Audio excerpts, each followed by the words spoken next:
વધી રહ્યા છે, લોકો ભગવાનના દર્શન કરી રહ્યા છે, આ ઉપરાંત પ્રસાદ ગ્રહણ કરી રહ્યા છે। આજ મામલે આપણે સ્ટુડિયોમાં ચર્ચા માટે જોડાઈ ગયા છે ડોક્ટર નિર્મલદાન ગઢવી। આપનું ખૂબ ખૂબ સ્વાગત છે। સૌથી પહેલા તો જય જગન્નાથ। જય જગન્નાથ। નિર્મલદાનજી, શું કહેશો, જે રીતે રથયાત્રા વર્ષોથી ચાલી આવતી પરંપરા છે અને આ વખતે પણ રથયાત્રા એ જ રીતે વિધિવત રીતે જે રીતે શરૂ થઈ ગઈ છે, ધીમે ધીમે રથ આગળ વધી રહ્યા છે, આપની લાગણીઓ કેવી રીતે જોડાયેલી છે, આપનો અનુભવ શું છે? લોક સાહિત્ય અને ચારણી સાહિત્યના કલાકાર તરીકે ગુજરાત રાજ્યમાં અનેક કાર્યક્રમો કરીએ છીએ। એમાં ઘણા વર્ષોથી ગુજરાતની અંદર આ રથયાત્રાનો કાર્યક્રમ ચાલી રહ્યો છે અને આ કાર્યક્રમમાં આજે 140મી રથયાત્રા છે। આપ જુઓ છો એમ હૈયે હૈયું દળાઈ રહ્યું છે ને જન મેદની એટલી બધી આજે ઉમટી પડી છે। એટલે કલાકાર તરીકે, એક ચારણ તરીકે, એક લોક સાહિત્યના વાહક તરીકે મને એક દોહો યાદ આવે છે કે આજ આનંદ ગાજું સરંગ અનગાજે સલુણો સને સખી સખી हमारी गोठમાં એ આજ કાંચન વરસ્યાય મેં। આજ આનંદ, આજ ઉછરંગ અને આજ સલુણો સને સખી અમારી ગોઠમાં આજ કાંચન વરસ્યા મેં। જાણે સોનાનો વરસાદ થતો હોય એમ માણસો આનંદમાં છે, મોજમાં છે।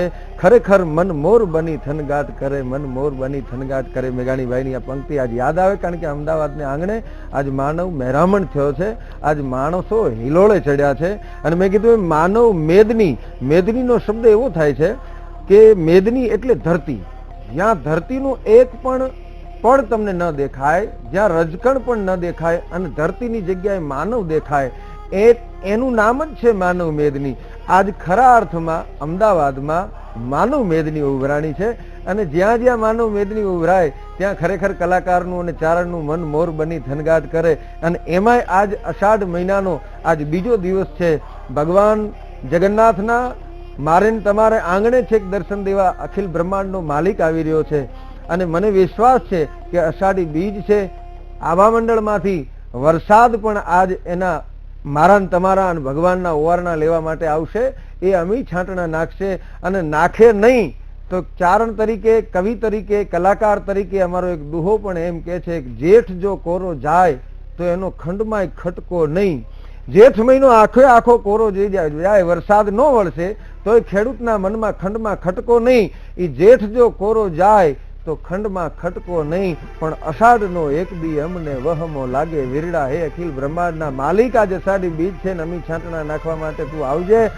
અમદાવાદની ધરતીમાં, વિશ્વભરની ધરતી ઉપરથી લોકો આજ જોઈ રહ્યા છે માનવ મેરામણ। આજ ખરેખર મન મોર બની થનગાટ કરે, મન આનંદમાં છે, મન વિનોદમાં છે, મન મોજમાં છે।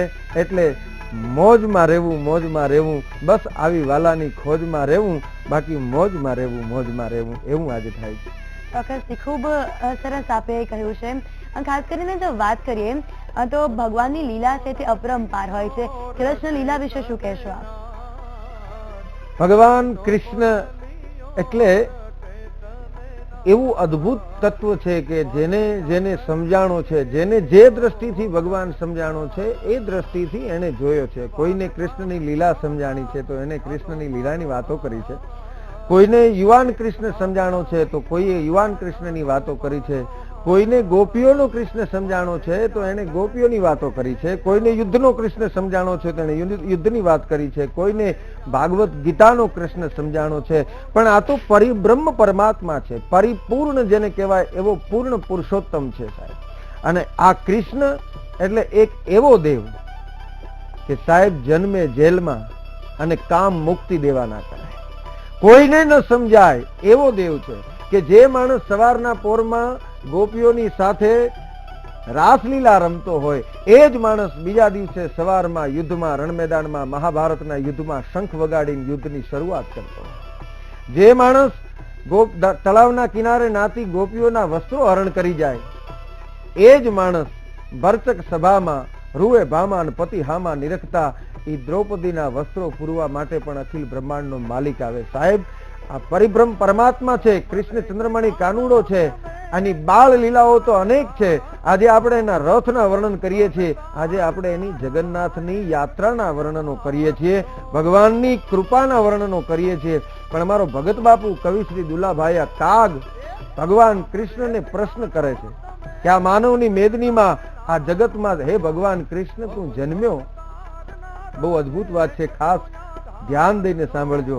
આ જગન્નાથની રથયાત્રા આજે આપણે ઉલામણાથી આજે આનંદથી કરી રહ્યા છીએ, પણ અમારા ભગત બાપુ ભગવાન કૃષ્ણને સવાલ કરે છે કે અખિલ બ્રહ્માંડના માલિક, તું આ જગતમાં જન્મી અને માણસ થઈને આવ્યો, તો એ માણસ તરીકે તે અવતાર ધારણ કર્યો, તો એમાં તું સુખી થયો કે દુઃખી થયો? એ તો મને કે. ભગવાનની સાથે કવિ બેસી શકે છે, ભગવાનની સાથે કવિ વાત કરી શકે છે, ભગવાનને કવિ પ્રશ્ન કરી શકે છે. એટલું નહીં, જરૂર પડે તો ભગવાનના આંખના આંસુડા પણ કવિ લૂછી શકે છે. એટલે ભગત બાપુ કવિ શ્રી દુલાભાઈ કાગ મને આજે યાદ આજ એટલા માટે યાદ આવે છે કે આજ આપણે રથયાત્રા કાઢીએ, પણ એક સમય એવો હતો ભગવાનને અમારો દુલા કાગ પ્રશ્ન કરે છે કે વાલા તેદી સુખડા લીધેલા કે સંતાપો રે જન્મીને જાદવ કુળમાં રે જી. જાદવ કુળમાં તારો જન્મ થયો તો તું સુખી થયો કે દુઃખી થયો? એ તો કે યાદવો તમારું વાલા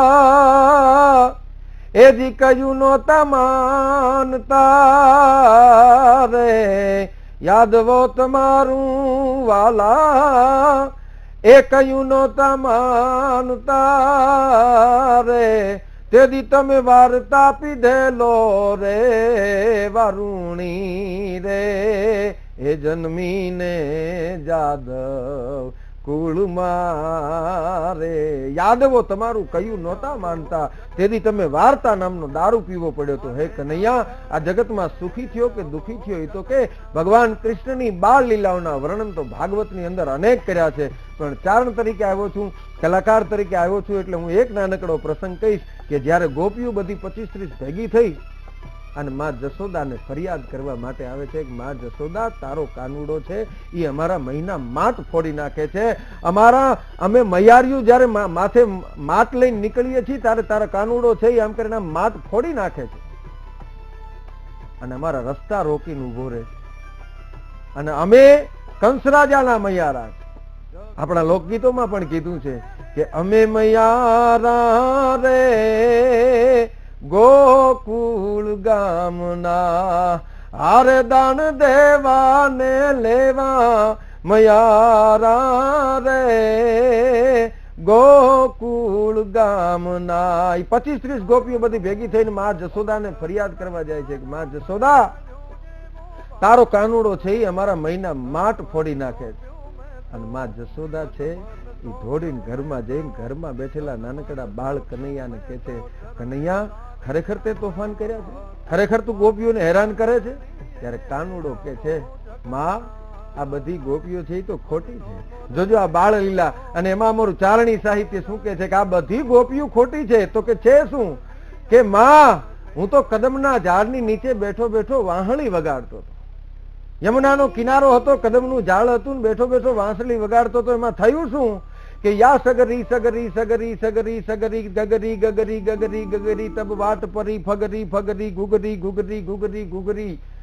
હે માં હું તો બેઠો તો એમાં યા સગરી સગરી. આ ચારણની કવિતાની કલમ જોજો, ચારણી સાહિત્યની તાકાત જોજો. કનૈયો માં જશોદાને કહે છે કે યા સગરી સગરી સગરી સગરી ગગરી ગગરી ગગરી ગગરી ટગરી ટગરી ટગરી ટગરી તબ વાટ પરી ફગરી ફગરી અને ગુગરી ગુગરી ગુગરી ગુગરી ગુગરી. ત્યાં ત્રગરી ત્રગરી ત્રગરી ત્રગરી બ્રહ્માનંદ કહે ડગરી ડગરી ડગરી ડગરી. આમાં મને તમને સમજાય નહીં, પણ ભગવાન કૃષ્ણ કનૈયો કાળિયો ઠાકર નાનકડો બાળ કનૈયો માને કહે છે કે માં આ ગોપીઓનો જ વાંક છે, મારો દોષ નથી. હું તો કદમના ઝાડની નીચે યમુનાના કિનારા પાસે બેઠો બેઠો વાંસળી વગાડતો હતો. હવે ચારણી સાહિત્યની મજા જોજો. કનૈયો માને કહે છે કે માં હું તો વાંસળી વગાડતો હતો, સવારનો પોર હતો, અને એમાં ધીરા ધીરા ધીરા યા સગરી સગરી સગરી સગરી એક સાથે સગળી એટલે ઘણી બધી ગોપીઓનું ટોળું આવ્યું, અને મારી નજર મળી, ગોપીઓની નજર મળી, યા સગરી સગરી સગરી સગરી બધી એક સાથે આવી અને મારી સામું જોવા માંડી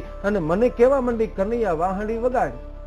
અને પાછી માથે ઘૂઘરી ઘૂઘરી ઘૂઘરી ઘૂઘરી માથે ગાગર હતી, માથે ગાગર લઈને આવેલી અને મને કહેવા માંડી કનૈયા વાંસળી વગાડ. એટલે મેં વાંસળી વગાડવાનું બંધ કર્યું, મને લાગી શરમ.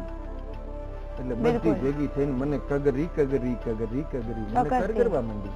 હવે વાત ખાસ તમે સાંભળજો, એક નાનકડી વાત છે એટલે મારે પૂરી કરવી છે કે યા સગરી સગરી સગરી ગુગરી ગુગરી ગુગરી અને પછી બધી ગોપીઓ મેં ના પાડી એટલે બધી ગોપીઓ ટોળે મળીને વાતો કરવા માંડી અને જાણે કોઈ સખીનું ઘૂઘર ખોવાનું હોય, ઝાંઝર ખોવાનું હોય એમ ગોતવા માંડી. એટલામાં મહિના માટ મૂકી દીધા અને પછી યા બ્રહ્માનંદ કહે ત્રગરી ત્રગરી ત્રગરી ત્રગરી. મેં મારા 3 આંગળા આમ ફેરવ્યા ને એમાં એકાદી માટલાની ડગરી ડગરી ડગરી ડગરી. બિલકુલ ચોક્કસ નિર્મલદાનજી, પ્રભુની જે લીલા છે તો અપરંપાર છે જ, સાથે જ કાનો હતો તે ખૂબ જ નટખટ પણ હતો. આ ચર્ચાને આપણે યથાવત રાખીશું, પણ હાલ સમય થયો છે એક બ્રેક લેવાનો.